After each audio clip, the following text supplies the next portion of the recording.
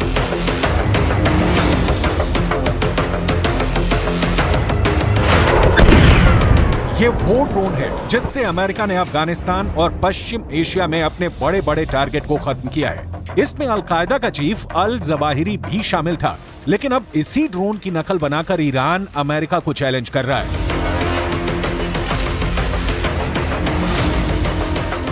Iran और Israel की दूरी 1800 किलोमीटर है और ईरान का दावा है कि मुहाजिर 10 2000 किलोमीटर की रेंज तक हमला कर सकता है, यानी ये इजरायल तक एक तरफा उड़ान भर सकता है और वहां एक कामिकाज़े ड्रोन की तरह हमला कर सकता है। इसी बात को लेकर अमेरिका और इजरायल घबराए हुए हैं।